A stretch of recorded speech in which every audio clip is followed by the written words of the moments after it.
right, guys. Got Dustin Plott. Any extra emotions going into your last match in GIA? No. I mean, it's kind of bittersweet, I guess. It's been great wrestling here, and I've enjoyed all the matches, and got one more opportunity to go wrestle and enjoy it. So, yeah, I'd say a little bit bittersweet, but nothing too crazy. Is there anything surreal that it's gone by this fast, though? Yeah, very much so. I felt like, just yesterday was my freshman year here, and, now I'm about to wrestle my last match in Gallagher, and really grateful just to have been a part of this program and to get to compete in Gallagher. It's definitely not something that I've ever taken lightly. Definitely try to make the most out of every experience. Two really tough duels for you guys as a team this past weekend. You go in and win. Can that mold this group, bond this group tighter that you went on the road and you got these two tough wins in the state of Iowa? Maybe a little bit. I think as a team, I don't think we wrestled the way we would like to or the way that we necessarily train. So I think if anything, it added a little extra fire, a little extra motivation for this last stretch of the season. How are you different than you were a year ago? Different than a year ago? Yeah, like just either off the mat or on the mat. How do you feel like you've grown up or changed? Or? Yeah, I'd say I'm approximately a year. No. This year I've definitely taken my diet more seriously, getting good sleep. I've put a lot more emphasis on the little details that things took for granted, especially earlier on in my career. So I think just maturing in my training and doing more little things right. Was there a reason for that? Like, did somebody say something to you, or did the light bulb just go off one day? Like, hey, I've got one shot left. A little bit of both. Obviously, I don't want to leave any stone unturned with my collegiate career, but also the new staff. They talk about the little details are what matter, and then giving examples and kind of guiding into what's the correct way to do the little things has kind of been where Do you feel different? Yeah, I do. I'd say my recovery's a lot better. Body feels a lot better. Utilizing my time off more efficiently, better. I can get more out of myself training too, doing that. So it's been great. I know you still got 6 more weeks, maybe 2 months left to go, but do you know what's next for you when you're done here? Yeah, I plan on sticking around, training RTC, chasing world and Olympic gold medals. Wrestling, I feel like, is something that God has blessed me with. Talent-wise, I'm really not good at a lot, but I'm good at wrestling. So I'm going to try to use up every ounce and give every ounce that I can to the sport, and just keep rolling. Jersey just walked through here, and I know Braden and a couple other guys are going to be sort of the next generation of guys. Can you speak a little bit about what you expect from them to kind of take over your role the next couple of years? Yeah, they're going to do great. Jersey, he's been kind of my main partner these last couple of years, and so he's really been just a great teammate, great guy all around. Dual days, anything I need, he's really helped me out, and I'm looking forward to being in a position where with both of those guys I can help them out and kind of be on the other side of it. But they're both training hard, doing all the right things, so they'll be ready to go. When you think about, obviously like you said, you'll be sticking around, you'll still be wrestling. Yeah. What do you, not being a part of this team though, what do you think you'll miss the most? And is there something that you're like, I will kind of be glad to not have to do that anymore? I'd say just the camaraderie of being around, 30, 40 guys who are all great friends and all similar-minded with our RTC, though. I mean, it's been getting built up, so I'll have that camaraderie there, too, so that's exciting. As far as things I won't miss, I don't know. I kind of enjoy everything. That's I don't have any complaints. Were you always that way, or are there some things that maybe when you were young, like freshman, you were like, oh, I hate this, that you've grown to love? Yeah, I think just part of the sport is learning to love everything, even the stuff that people be like, man, that doesn't look like fun. But through time, kind of growing to enjoy and appreciate all of it. So yeah, I think it's just something that happened with maturing through my college career.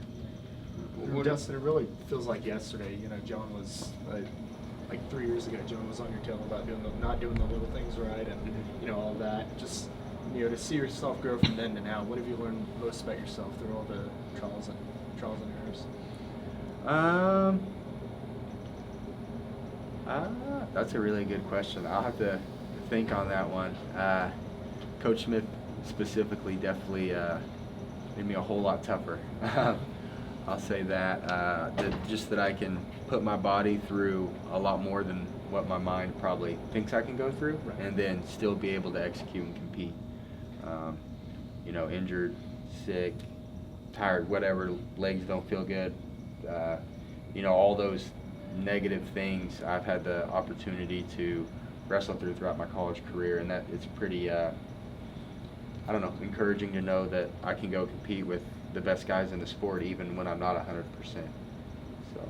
Do you remember what he would tell you whenever you showed signs of fatigue back then? You talked about him making you realize you had more in you than you might have thought. Do you remember what he'd tell you? Or? Oh, probably Swift kick in the butt, but no, it's just something. He always said you don't ever expect to feel 100% and feel great. You're gonna have to wrestle banged up. There's gonna be times you wrestle, a little bit compromised. That's when you got to get tough and execute. So, whenever you talk about getting more sleep and eating right, can you kind of give examples of, because I'm not sure that the general public truly understands the macros of stuff, all that stuff. Like what's changed, I guess, on that? I'd say I think college culture is kind of big on staying up late to do your studying and doing homework and stuff. So my time management skills, I had kind of my evenings were allotted to doing homework and getting caught up on schoolwork, studying. So I'd be up till 11, 12 o'clock at night sometimes, getting last second homework stuff done or studying. Or now I got to be in bed. I'm normally in bed by 9. A lot of nights asleep by 9. So just kind of changing my time management, scheduling as far as getting schoolwork done and productivity. You talked about recovery being better. Aches and pains, have those been minimized as you've gotten better habits, do you think? I mean, they're going to come anyway on the mat, but... Yeah. And people here taking an off day and think just sitting up with feet up on the couch eating chips, that's not what it is. It's getting hot tub, cold tub, seeing our trainer Nick, rehabbing anything that I need to get rehabbed, and just being very proactive with how my body feels, kind of what I know areas where typically get sore, so kind of more work on the front end, mobility, stretching, just to try to stay in that competitive where I can show up every day and give 110%. Side question, we don't ever talk to Nick. He seems like he's a character. Nick? Yeah, it seems like, Yeah, he's a great guy. He's really passionate about wrestling, especially cowboy wrestling, and I don't think his background had a whole lot of wrestling, and so it's been really cool. My freshman year was his first year, to see his understanding and just love for the sport and the program. He definitely bleeds orange, and it's great what he does. What's your favorite part about wrestling in front of the home crowd? Like, is there a part either leading up to it or after or during? What's your favorite part? I really like the run out, just because in that moment I'm not thinking about my match or anything, and I kind of try to just take in the environment, soak it in, and enjoy every second. And then a lot of times before I wrestle, I look up to where my family sits and see my family and fiance and stuff, and really makes me grateful for getting to wrestle in Gallagher, especially in my home state where my family, fiance can come watch. So. In your post-match interview on ESPN, you said some pretty positive things about David Taylor. Can you elaborate on that a little bit more and just kind of expand on what it's been like with him this last year?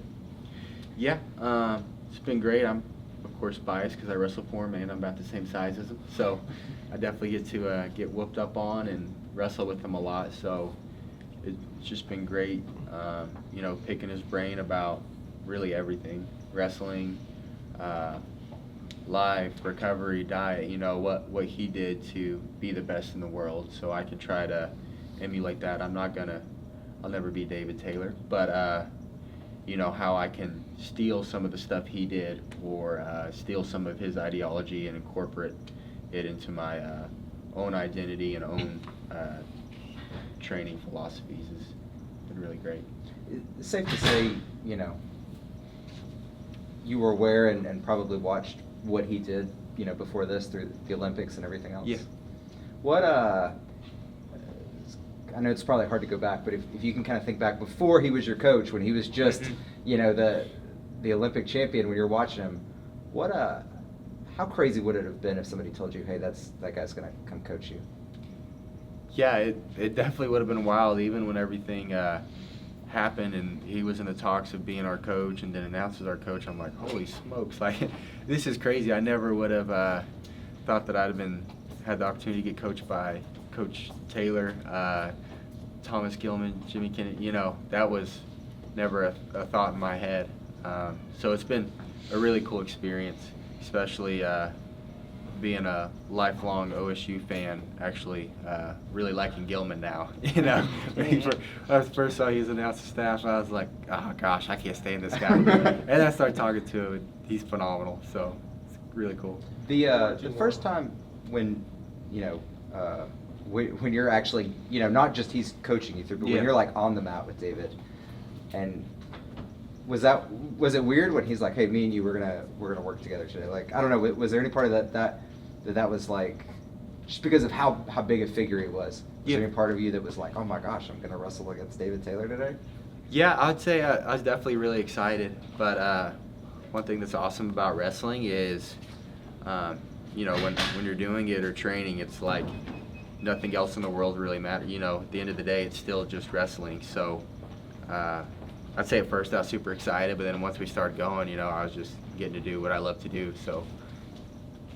What did you take out of the experience going to the Olympic trials with David? What did you learn about yourself, and what did you take out of that experience?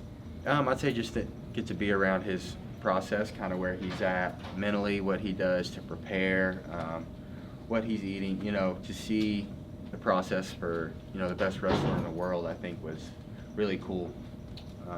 And like I mentioned, just to try to steal some of the stuff that he does or some of his thoughts or some of the things he does and incorporate it into my own training is really a great opportunity.